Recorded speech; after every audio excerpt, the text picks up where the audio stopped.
Your voice is... First, I need to acknowledge. Yes. I know my voice sounds horrific, and I'm so sorry. Sorry, no, I don't.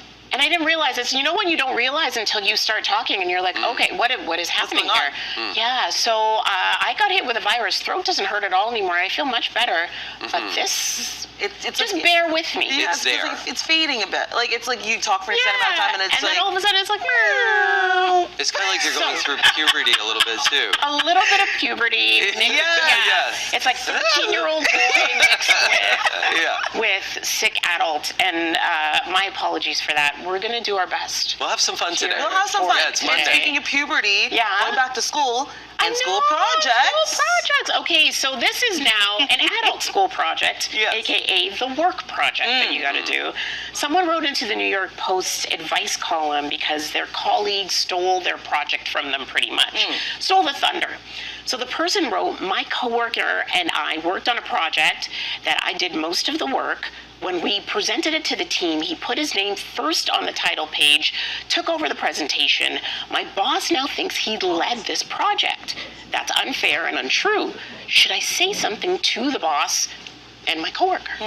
So what do you do in this situation? I think first what you do is, it depends on how the presentation went. If it was a great success and everybody's happy, then I would take the coworker to the side and say to the coworker, hey, put him in check. If the presentation went sideways, I would throw that person under the bus. Right under the bus? Like, I would be like, the reason why this presentation didn't go well was he had no knowledge on this, just threw his name on the title page and went for it.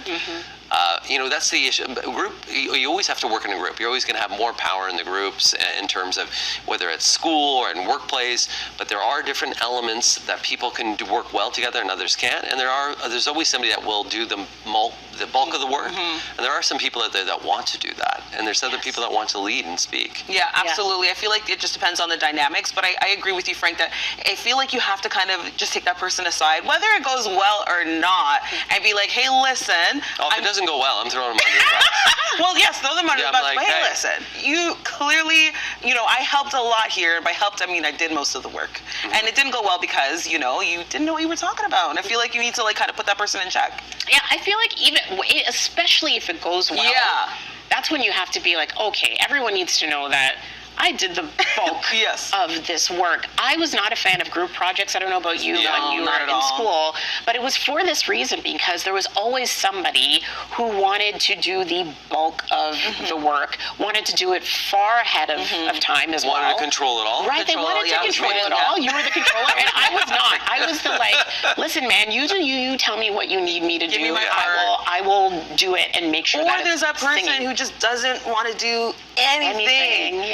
Anything at all, but still stands up there with the whole group and gets the A, and that's not cool. That's not cool either. Do your stuff. Do your work. Do your part, guys. Do your part. 6:26 here on BT. Sid's gonna do his part after the break when we say good morning to him on this Monday. He's a great team player. Yes. And of course, we'll have your top stories, and hopefully we work all this out. You're watching BT.